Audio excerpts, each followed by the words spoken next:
questions to ask, right? I campaign with the confidence rising. I told WDF don't switch, good times are coming on even deep diving. Fan cams, reactions, watch along, still the pride of London thriving. The Eagles of South, they flying. Keep your eyes on us, we ain't hiding.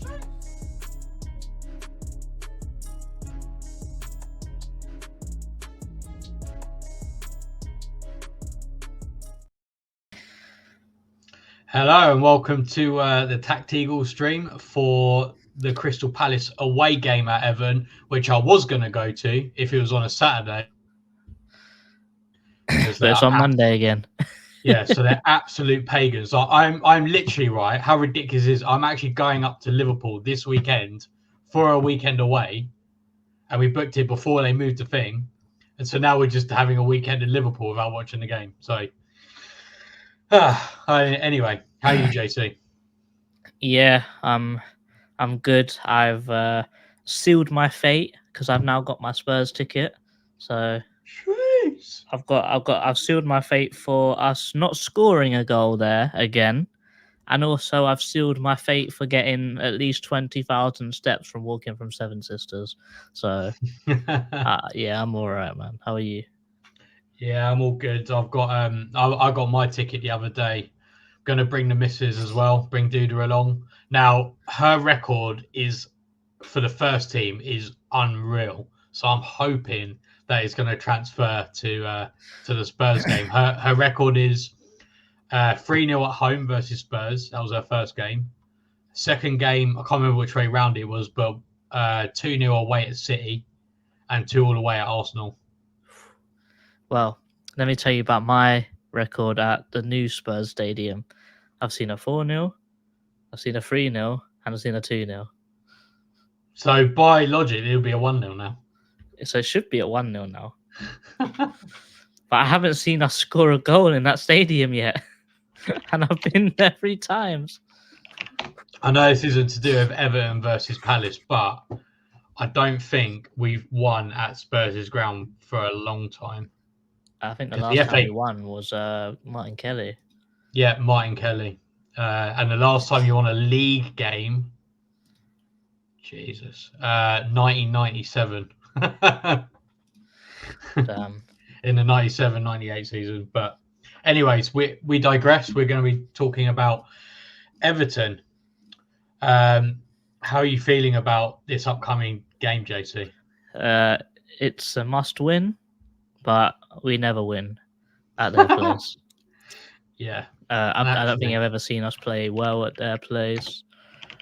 For some reason, I keep mixing up Everton and West Brom. I don't know why, but they look similar on TV. Because I haven't actually been to Everton yet. But okay, man, I want to win. We need to win because the table's looking a bit bleak right now. Like only 3 points ahead of Forest, 4 points ahead of Luton, and we're only 5 points ahead of Everton, who are in the drop zone. So we're not far away from it. And we've actually got the 3rd worst goal difference in the whole Premier League as well. So that's fun. Brilliant.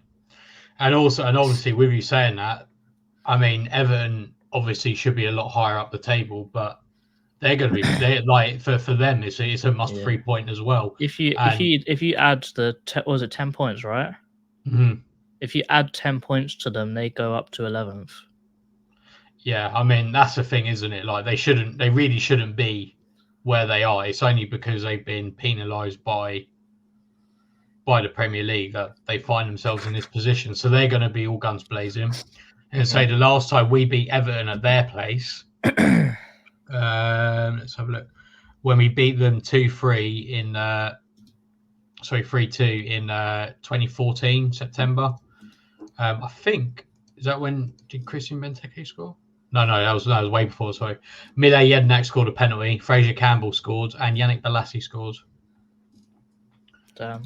Yeah, and in terms of actually, to be honest, in terms of home records this season, Everton aren't doing that great. They got the 15th best home record this season, which is better than ours. But yeah, actually, a fun fact for you: we've got the same amount of points away from home than they've got at home this season, and both from 12 games as well. So they're not doing that great at home. So hopefully we can upset the Cards. But anyways, let's get on to the predicted 11. So, JC, what have you got for us?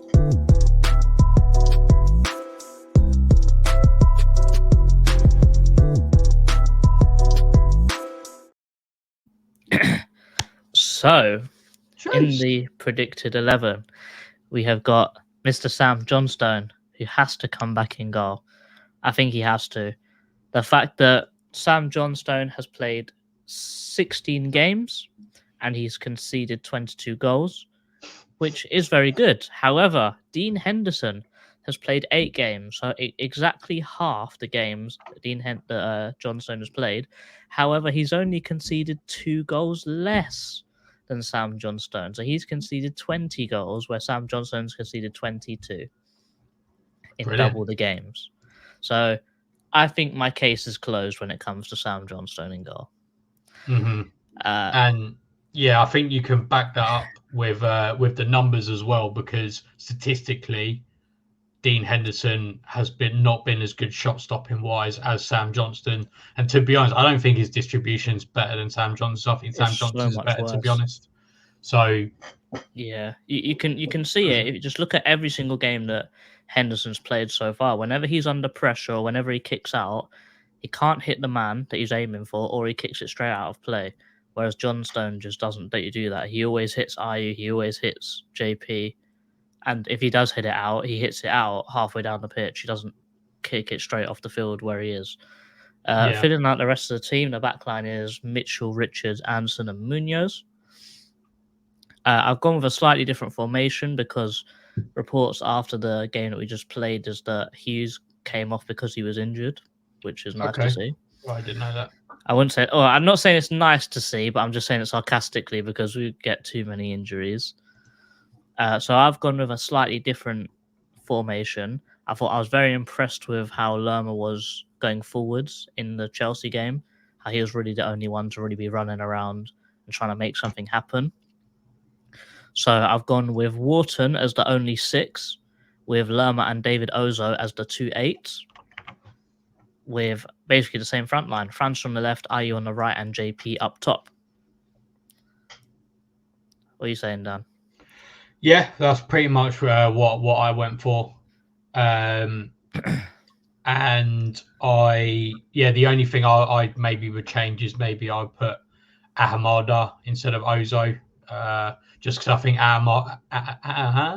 Ahamada is better going forwards, whereas I think Ozo's better defensively, and I would like us to see us go for this game. And Ahamada, I think, is a good dribbler as well, and I think that could be very useful against an Everton side, especially if we ever do get a counter-attack against them.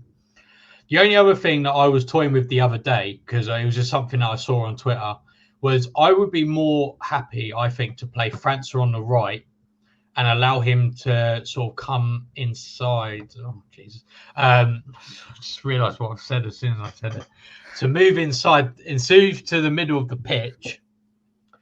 And then, because then I think that naturally suits Munoz a lot more than Mitchell, because I think it allows Munoz to go further ahead, and it just leaves that natural space. Whereas I think Mitchell is okay going forwards, but I don't know. I feel like it would suit, and I think IU's capable of playing on that left hand side as well.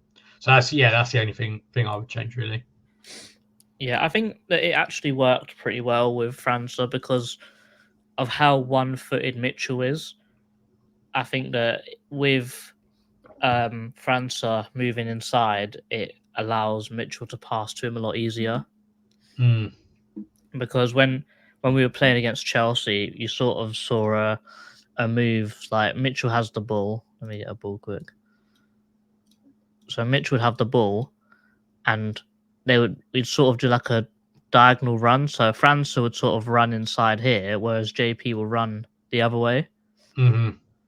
And then França could pick up the ball in a 10 position, which is his preferred position. Or Mitchell can do what he likes to do, just go over the top to JP. Yeah. So I thought that França on the left actually worked pretty well. Also, the fact that França's right-footed as well, I think that helps a little bit for it, because he did like to cut in and shoot quite a lot. Yeah. So that's why I would have gone that way around. Yeah, fair enough. For Everton, I've gone with 4-4-1-1 formation, which is what they have been playing all season, with Pickford, Mikalenko, Brantford, Farsky, Godfrey at the back. Godfrey's potentially might not be playing, but he's got the flu, so he probably will play. McNeil, Garner, Gay, Young, and Harrison in midfield, with Dominic Calvert-Lewin up front. Their injuries are with Danjuma, Decore, Dele Alli, and Gomez. So they are trying to play Harrison in that sort of Decore role, which they are struggling a little bit to get working. However, them on the counter attack, because of Harrison's pace and how good he is on the ball, it is very deadly. Cool. All right. Nice. Yeah, I said that's pretty much what I went for as well. Also, Ashby, I think wing in 2024 is a war crime.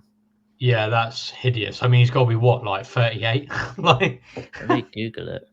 He's got to be about 38. But I think Decore for them is such a 38. Pivotal. Good guess. Whew. He's such a pivotal player, Decore, for them, and also I think like Harrison as well, not being on the wing, I think is a bit of a I think that's a bit of a shame for them, because again, yeah, you got Young on the wing. It's a shame that they can't just put Harrison there and then fill up with Decore, but obviously Decore is not around. So I think that's quite a big blow for them. Yeah, I'm sure that they've got another midfielder that could play in that role, like Onana. Why is Onana not playing in that role, for example? I did think that, but I thought Onana would be better in a deeper position. I would have said maybe Garner, maybe pushed ahead a little bit. Garner scored quite a few goals at the start of the season. Yeah, I mean that's probably the person that I would pick to be there instead of Decore. But yeah, I think that Decore is a really big miss for them, as we'll see in a bit. Right, should we move on to who wants to go first? I went first last week with the attack, so I guess you go first this week with the attack. Yeah, sounds good to me.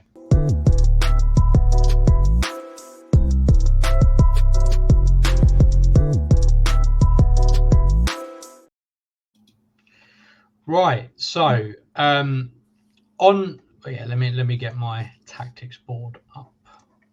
So share screen. So these are the players I've got here. So just can swap that around a little bit. You can see I'll take off that war crime of putting Schlupp on the left wing. That wasn't meant to be there. Whoa. Wasn't meant to be. Luckily, I pulled this off a little bit too late, so no one saw it. Yeah, wasn't meant to be there. So, how do Everton attack? So, how Everton would like to attack isn't that different to what we talked about however many months ago it was now when we played them at Selhurst Park. Generally speaking, they like to hit long balls. Up to Calvert-Lewin, and he is good in the air, very good in the air. He's willing to run the channels. So what that means is he will probably might not necessarily win the header, but he's gonna cause problems. And what they'll do then is that they'll attempt to have players around Calvert-Lewin, so when he wins a ball, or let's say I don't know, Wharton wins a ball, but obviously he's under pressure, so it won't be able to header it, straight to one of our players. He'll probably end up with a loose ball in the middle here, which would then mean that Decore, who is also decent in the air as well, he would be the one that would pick this up, and then they would go from there. However, they don't have Decore. Harrison, I don't think, is as strong in the middle, so therefore he doesn't do this job as well as Decore does. So what that might mean is that, I mean, normally okay, yes, the other players would get closer, but generally speaking, Decore was the one who would pick up the pieces. Whereas now they're perhaps relying on other players to also get closer, maybe someone like McNeil to try and pick those up. Now, obviously, I'm not going to tread on the defense too much. That's what JC will talk about. But I'm sure you can see how this, if we won the ball, could be a problem. Now, obviously, because and I mean, I think it's pretty obvious how this stops them in attack. I don't think I really need to spell it out too much. But obviously, if they can't pick the ball up in these areas, they're not going to be able to progress over here. And that's pretty much what is going to be the thing that I think is going to be the single most important thing for us to do, is to make sure we win it in these areas and make sure we pick up the pieces. How we do that, I'll talk about that in a minute. Other things to bear in mind is that they do, like I said, they do put some good passing moves through. So I'm not going to say that they just hoof it, even though that is probably the thing that they do the most. And maybe hoof is a bit unfair because there is a method to the madness. But generally speaking, you'll tend to see their fullbacks push very high, especially Mikalenko. Godfrey, not so much. I would say it's a classic case of, you have one fullback that's withdrawn, whilst you have the other one that likes to bomb forward. Mikalenko is solid defensively, but also is very, very decent in the attack. And I think he's quite underrated personally. Oh, he scored against us in what, 2 minutes at our place? Oh, yeah. I wasn't actually in the stadium for that one because the ticket machines were being long. But yeah, forgot about that. But yeah, but also as well, a very typical thing for Sean Dyche's sides is that they're going to try and put crosses into the box all the time. They get the opportunity to do that, they're going to put it in there because Calvert-Lewin is good in the air. If it's from the other side, as we know, Mikalenko scored against us. McNeil's is all right as well. And again, they're going to try and cause problems. And if the ball does fall down, then perhaps Harrison or McNeil are then able to get it under their control and then have a shot. That is basically their attack in a nutshell. There isn't really that much more to it, to be honest, but it is effective. Another thing to watch out for as well is their corners. Obviously, it's not part of like the build-up or anything like that, but their corners are, I think they've got the highest set-piece scoring rate in the league. I believe for every 100 set pieces they've had this season, they've scored about 8.4 goals. Obviously, that doesn't make sense, but you get what I mean. So roughly scoring 8 goals for every 100. Well, guess what? We've had 120 and not scored one. So, well, we've scored one because it includes free kicks. So I think we were at the bottom. We had like 0.4 or something stupid like that. Because it was the only one we've scored from a set piece is Anderson's goal from Eze's free kick against United. Mm-hmm. But yeah, so theoretically, if Everton got say 10 set pieces, which isn't a huge amount really, that's corners or free kicks, they're the chances are they could score. They'll be on about 12 set pieces. They get 12 set pieces. Statistically, they're probably going to score. So that's something to bear in mind. And obviously, if they go ahead, it's not in their interest then to necessarily attack. I'm sure they will, but they would be happy to sit back and then just hit us on the break. So that's something to pay attention to. So the question is, what can Palace do to not lose? Which is something that we've only managed to do a few times in the past couple months. So, like I said, the main thing I would say to do is to make sure that we're winning these aerial battles in this kind of area. And then if we're not, then at least we're picking up the second ball. Yeah. And what I would suggest is, because Lerma, if say we played these players, or to be honest, even if we played David Ozo instead or whatever, Lerma should be the one who sticks with Calvert-Lewin, because these three players can all play across this midfield three. So I think wherever Calvert-Lewin goes, Lerma should go with him. Or if Calvert-Lewin does go to our back line, I think Richards and Anderson are capable of dealing with him to some degree. But whoever ends up dealing with Calvert-Lewin, we need to make sure that there are players around them. So what I would suggest is our wingers move inside just to make us a bit more narrow, because I don't think we need width for that particular point. So let's say the ball does get pinged to Calvert-Lewin. We need to make sure someone like Wharton is around him and Oza. We need to make sure there's as many players around there as possible. And this is where I think maybe having someone like Ahamada there would also be a good idea, because Ahamada is very good at spinning out of trouble and then just passing the ball. And Adam Wharton, we saw him before. He only needs one touch and he's found a very decent pass.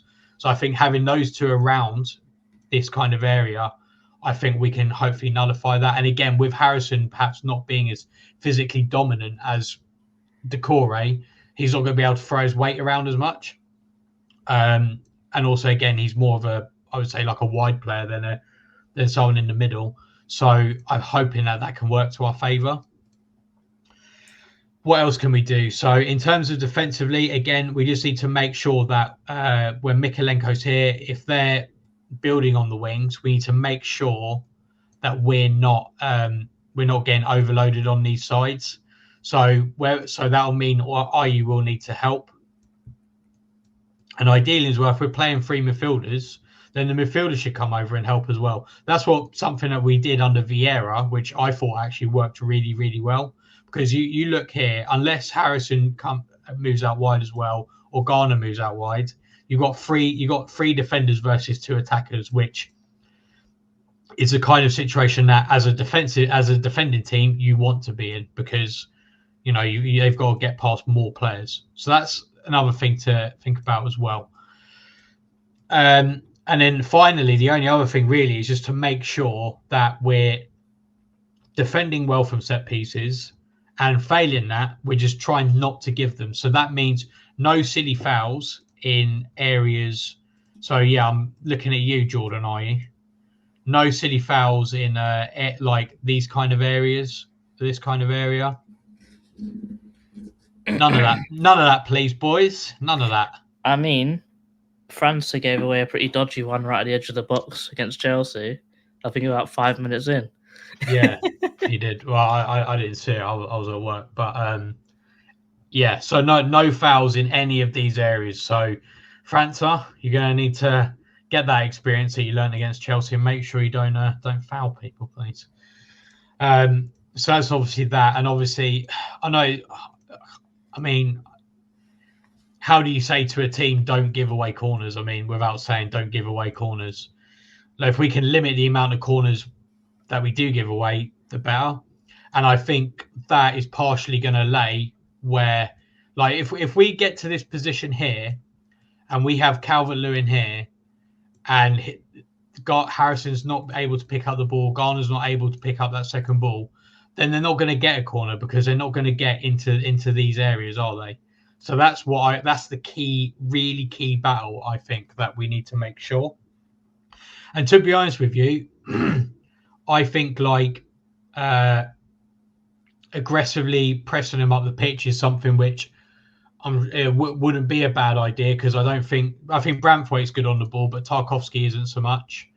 I wouldn't say Garner's amazing on the ball. I mean, sorry, as in Idrissa Gueye, sorry.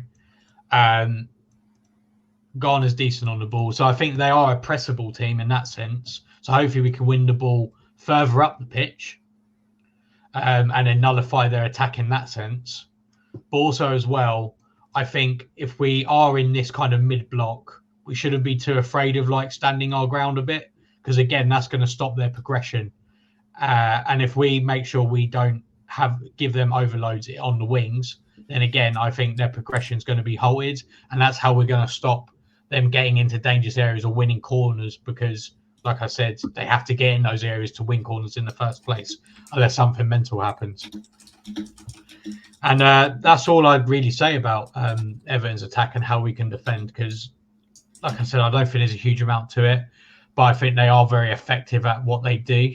I think Decore is a very key player in that, but obviously he's not available. So just to summarise, win this key aerial battle in the middle or win the second balls. Try to ensure that they don't win corners by not, or set pieces in dangerous areas by not giving away silly fouls and trying to keep them away from these dangerous areas to make sure that they would try and limit the amount of corners that they get. Make sure the midfielders are able to move over so Everton don't get overloads in the wide areas.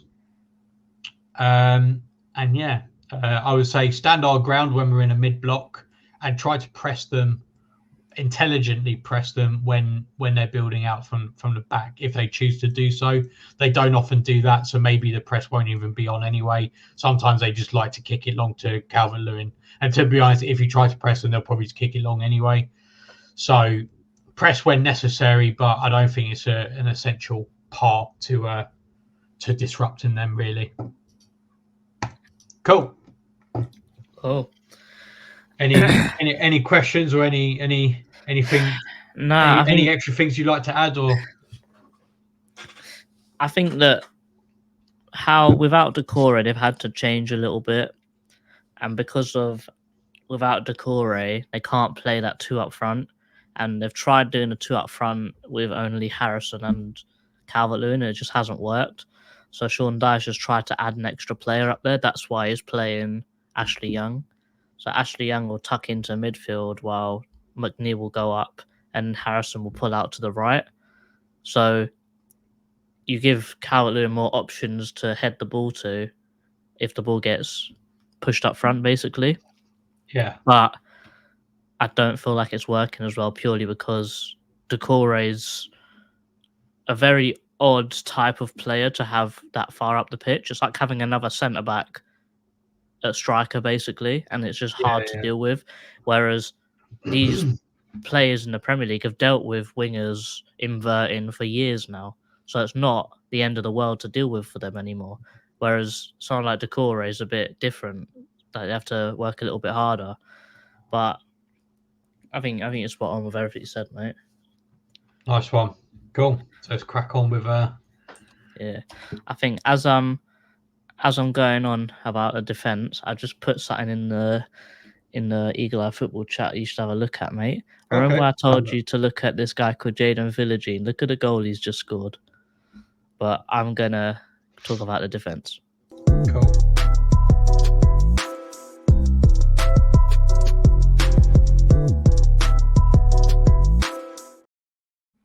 So, they defend the exact same way. So, as I just said with Dan, when they...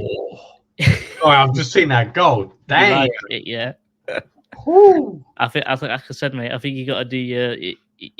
I think you got to talk about him. When Roy goes, he'll be number one.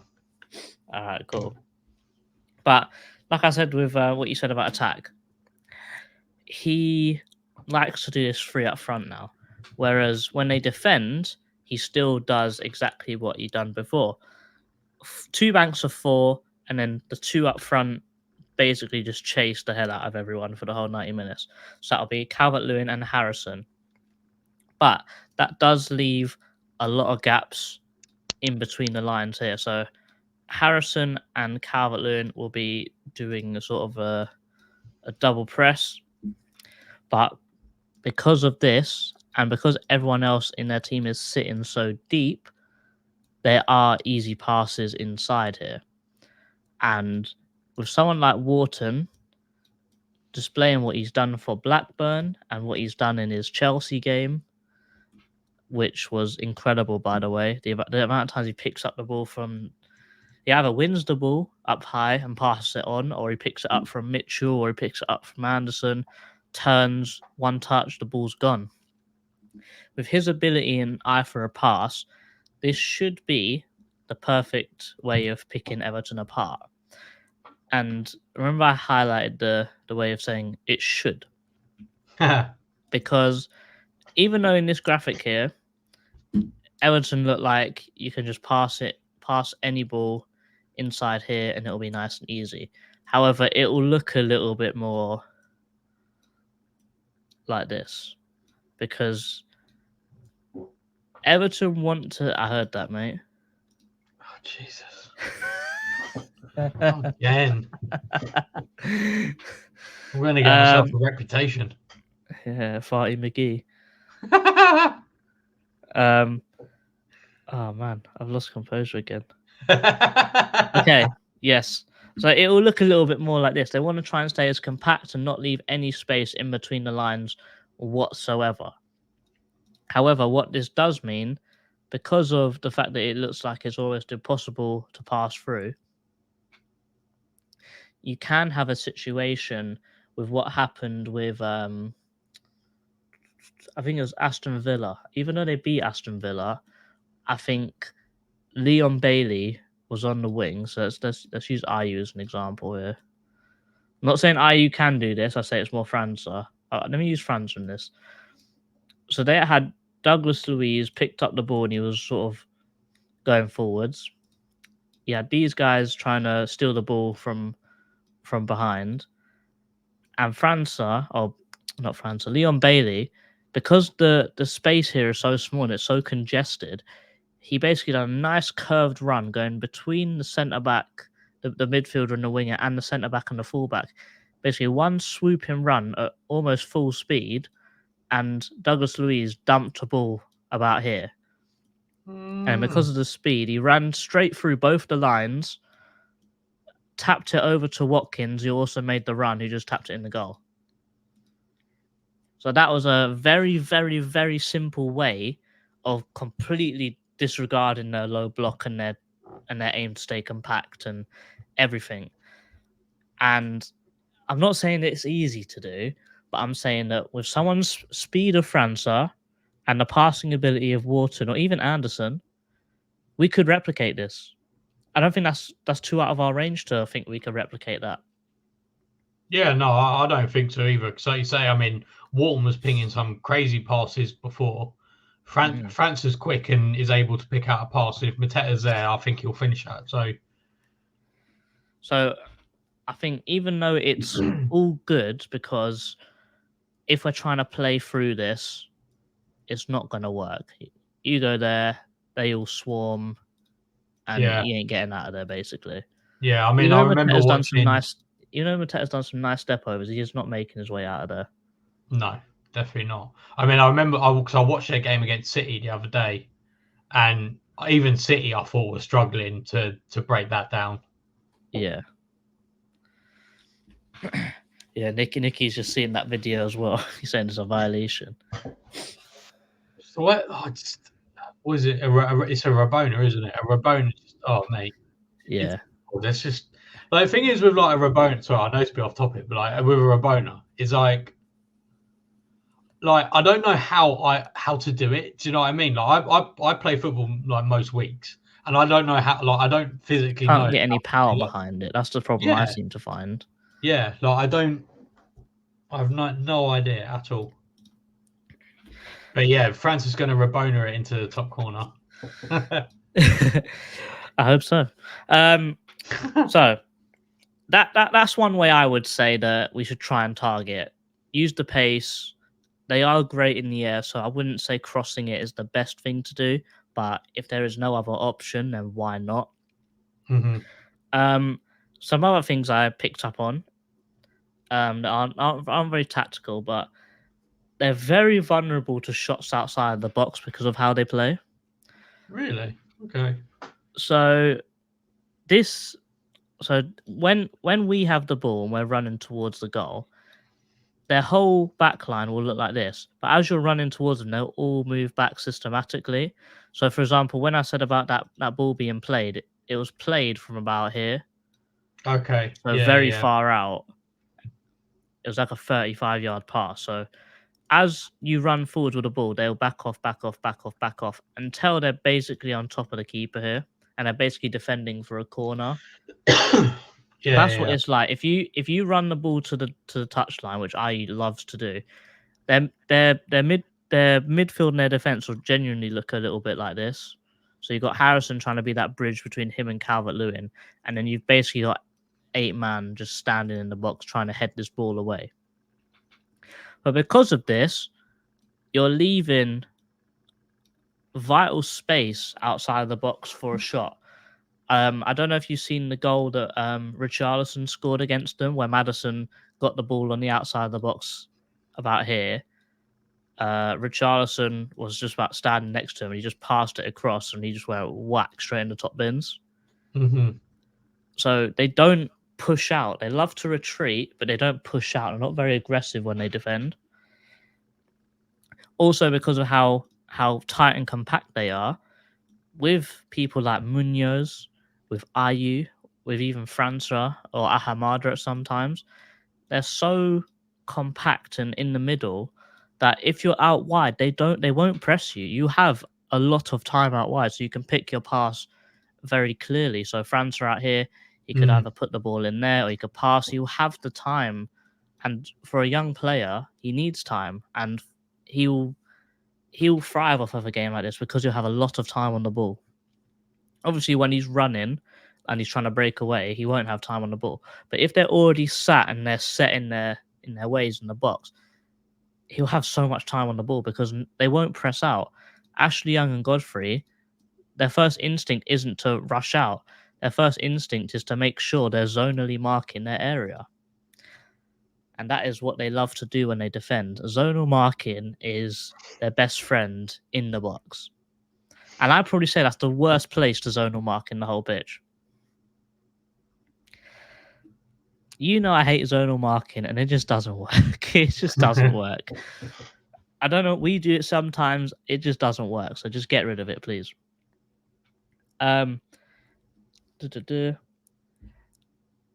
Also, if you do break through with a lot of pace, as we can do with França, you know how I said this is nice and compact and everyone's all where they should be? Mm-hmm. If you go through with pace, that all goes out the window because some of their players are a lot faster than others. So Braithwaite is decently quick, so he'll follow the run. Godfrey, no.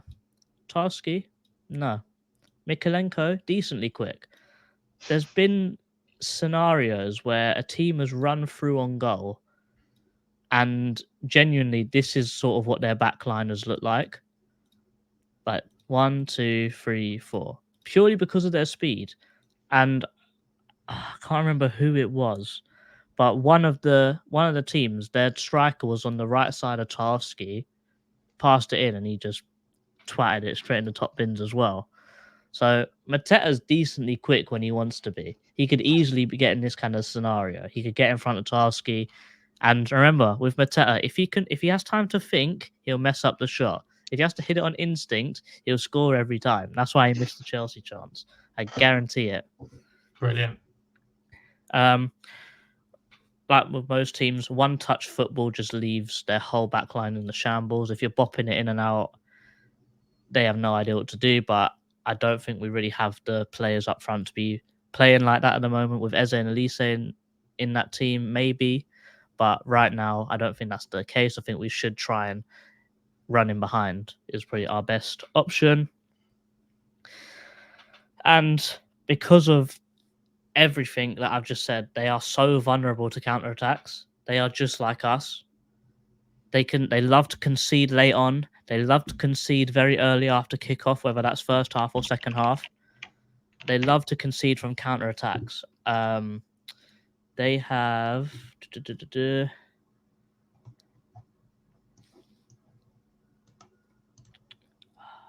where is it? I can't find the stat, but they are very vulnerable to counterattacks. 22 counterattacks have been done against them in the last 7 games. I wouldn't not scored, but 22 counterattacks have been done because of how reckless they are when pushing forwards. Okay. Also, I feel like this game's going to be a little bit weird actually because both teams, their average ball possession is less than 40%. So someone's going to have the ball for a lot longer than they're used to, which I think is going to be a little bit strange. I think I've got a feeling that we're going to have the ball a bit more than normal. I feel like Everton are going to be... I think no. Saying that, I think it really depends. I think it just depends how well we execute a game plan. I think, to be honest, or how well they execute their game plan. But going back to what you said about timings, they've actually conceded more goals after the 76th minute than we have this season. We've conceded 5, they've conceded 7. We have conceded a lot earlier in games, but they love to concede a late goal. Yeah. So it's not. I wouldn't say it's the end of the world, but if we're still in it, we have to fight to the end. Yeah, 100%. Because there's always a chance in there. I think in extra time, if there's 2 minutes left, there's always another chance in the game. Sorry, my apologies. I read that completely wrong. Sorry, they've scored 7 goals and we've scored 5 goals after 76th minute. Okay, now the goals against isn't as nice. So Everton have conceded 5 goals after the 76th minute. Guess how many we've conceded? Is it double digits? Yeah. 11. Higher. 13? Higher. Ooh, 15. Yeah. Ooh. Wait. That is hideous. Goals, and we've conceded 43 all season. Oh my gosh. That's a high percentage. What was that? That's about 35% of our goals. How many have we conceded? 43. Yeah, 35%. 35.7. That's crazy. That's ridiculous. Quick maths. That was Google Maths. I quick mathed it in my head. But yeah 35% of our goals have been conceded late on. That is hideous. Oh, it is. Did you not know it was that bad? I didn't I knew it was bad, but I didn't know it was that bad. That is hideous. Oh man. But I think before we start getting depressed, let's go into the score predictions. Well, now I'm going to get even more depressed. Who went first last time? I mean, I don't mind going first. I made you go first last time. Go for it then. Oh man. We don't beat Everton at their place. That's what's going through my head. We don't beat them at their place. But they're not as good without Decore though. Yeah, but we're not as good without Ibera, is it? And well, we're not good without our Decore either. Shep Decore or Mark Gay or Sam Johnston or. Okay, so funny enough, the last game that they've actually won is against us in the cup. Oh, in the cup. Oh, right, in the cup. And even then, before that, the last game they won is against Burnley in mid-December. What? Game full stop? Or home game? Game full stop. Okay. So they haven't won in a very long time. And well, nor have we, to be fair. So their last home win was Chelsea. Oh, yeah, against Chelsea. I mean, to be fair, since then they've had Spurs, Man City, Wolves, Villa, Fulham, Spurs again, Man City again. So really, to be fair, I would say they've only had 2 games where I think they would be disappointed if they didn't win. Mm-hmm. And even then, a draw away against Fulham isn't bad. A draw at home to Spurs is not bad either. Yeah, so and a draw against Villa. You know what? I'm gonna go 1-1. I think we're gonna lose. I'll say that on record. I do think we'll lose because we'll never get any points there. But I'm gonna predict 1-1. I just want to be a little bit confident because I'm hopefully trying to manifest some points because we need points so badly. Yeah, I was at work today, right? And I said at work today because a couple of them are Chelsea fans. So obviously, we spoke about the game, and then I was like, even when we were 1-0 up, I wasn't confident that we would even get a point. And to be honest with you, I'm not even confident that we get points against Burnley at home. So, to be honest, I'm going to go 2-1. I think we'll score. But again, I don't know. See, do you know what the thing is as well? And I was looking at it the other day, which actually shocked me. Which is some semblance of, I guess, makes us feel a little bit better. Statistically, we have actually been quite unlucky in terms of conceding goals. So our XG against for this season is 35.4, and our actual goals conceded is 43. So that means we are about 8 goals worse off than statistically we should be this season.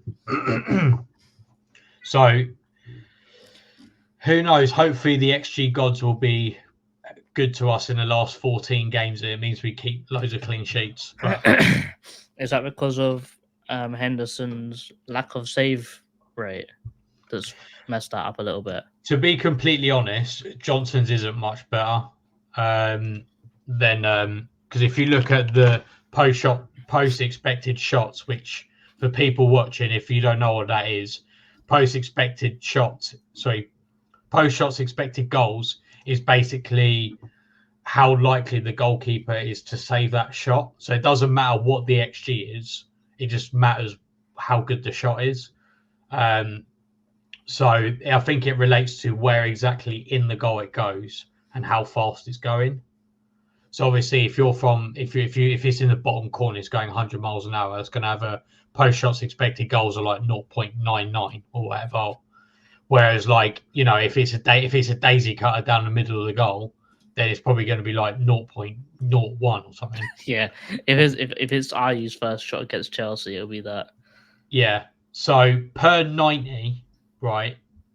Our goalkeepers rank in the bottom 4 of the league. Ooh. 2 of our goalkeepers rank bottom 4, but that's of players who have played a certain amount of minutes, but I don't know what those minutes are. So, to put in perspective, the worst in the league is minus 0.35, and that's Matt Turner of Nottingham Forest.